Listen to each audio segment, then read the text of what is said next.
You gotta have something that is large enough that it makes you crazy and you don't know that you can do it, but you gotta know you can do it. I know it sounds ridiculous. There's gotta be some part of you that turns it into a must, not a should. If it's a should, it gets done when it's easy. When it's a must, it happens no matter what. And the difference between should and must is reasons. Reasons come first, answers come second. If you got strong enough reasons, if you got a big enough why, you can figure out how to do anything. But what keeps people, I think, from making moonshots real, because you got to look at the side of why people don't do it or why they don't follow through. I think number one, that the first question people go to is how, and that's a wrong question. How is absolutely the wrong question to start with, because if you've never done it before, what that produces is uncertainty. If you have uncertainty, then you don't execute at the same level. It's like people say knowledge is power. We all know that's bullshit, right? Execution is power.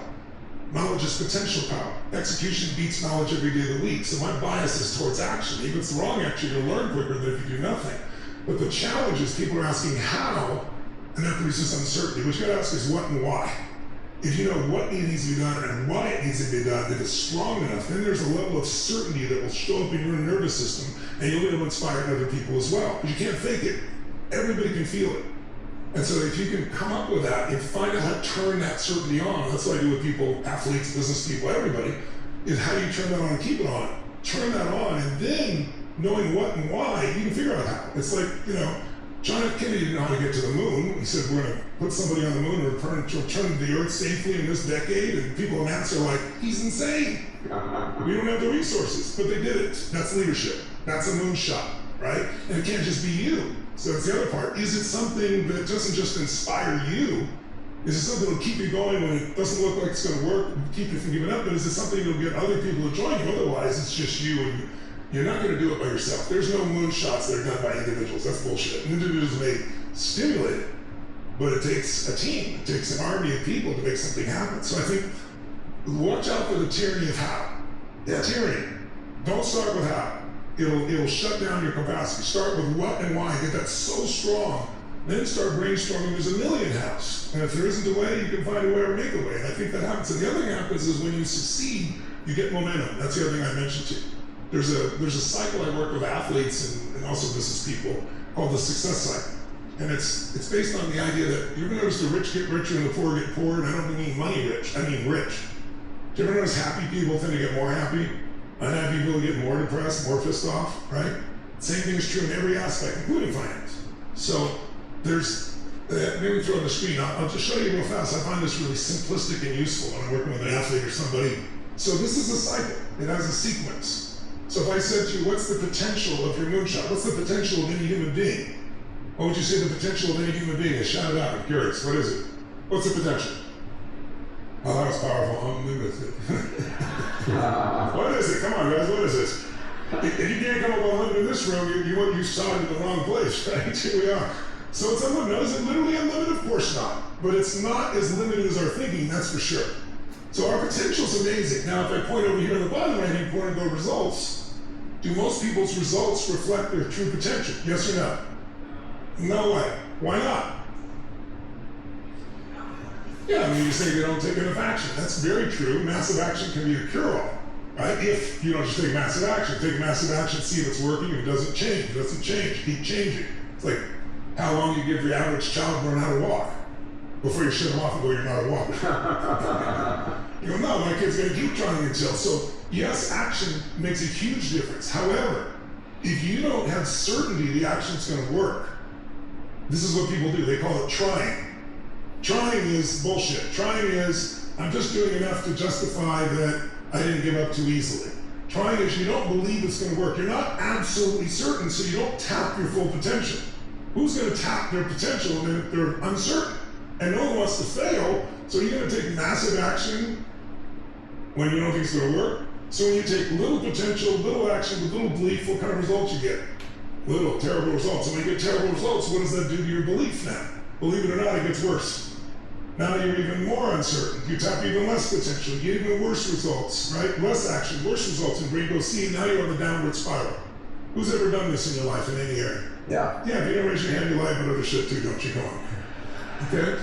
But it also works on the other side. I know you've all experienced it because you're all peak performers, right? So what happens? Something happens, and you get excited about something. You get really certain, I'm gonna do this, we're gonna make this happen.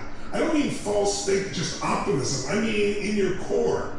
And then what happens? You tap massive potential. You take massive action because you know it's going to work. And what kind of results with massive action, massive potential? Usually some pretty damn good results. And when you get good results, what does it do to your belief? Your brain goes, see, I told you you were studette. I told you the man. I told you the woman. I knew you could do this. Now you tap more, and now you're on the upward spiral.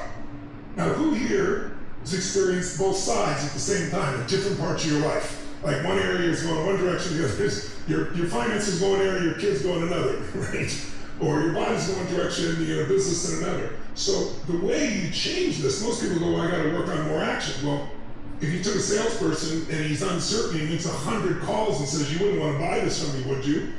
Right? Some people are gonna buy just because they don't want your kids to starve, right? But you're not gonna do well. You have to change the certainty. But how do you change the certainty when you've never done it before? That's what a moonshot is.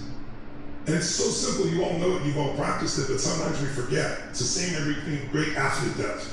You produce the result in your mind first with such vivid, deep, emotional train that your brain can't tell it's interesting, something you vividly imagine, something you actually experience. In fact, we want to do something just for 2 seconds that you've been sitting there so long. Stand up just for a minute if you would, just for a second. Stretch your body out just for a second. And put your feet together like so they're touching. All right, touching together. I'm not apart, touching. And then just slowly bring up your right index finger straight in front of you. And when I say now, don't do it until I say now. I want you to turn clockwise comfortably. Just notice where you normally naturally relax. Go ahead. Turn clockwise, notice where you stop. Okay, come back around. Take your finger out of your neighbor's ear. Close your eyes. Now every one of you knows the power of visualization. And some of you would say, I don't visualize. But if I said, what color is my shirt? You would say, black. How do you know? You go, I saw it. Well, some of you slow down the image and actually see the shirt. Most of you don't. Your just brain asks, it sees the picture at micro speed, and all of a sudden, bam, you know the answer. So some of you don't slow it down, but you still visualize. So just for a moment, I want you to imagine, stay standing with your feet together, imagine your fingers coming up again. Don't actually do it, but imagine it vividly, like you're seeing and feeling that finger come up, and see until you'll start turning twice as far this time, and it's effortless. And then in your mind, do it again. See and feel the finger coming up, and see and feel, just imagine it going 3 times as far this time.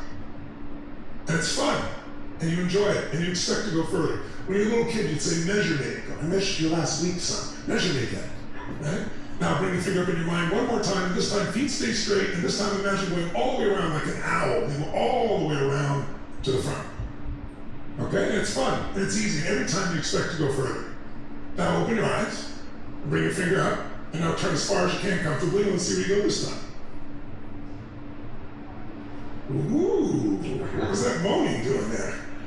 How many of you went significantly further this time? Say aye. How many went at least 25% further? Say aye.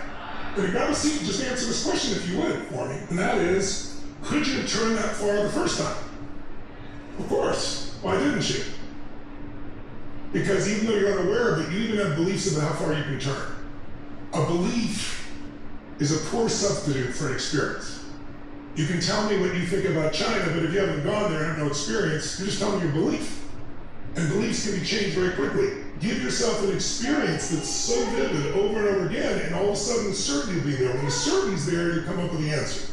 Without the certainty, it won't happen. So if a moonshot's gonna happen, in my opinion, like the first version of something I did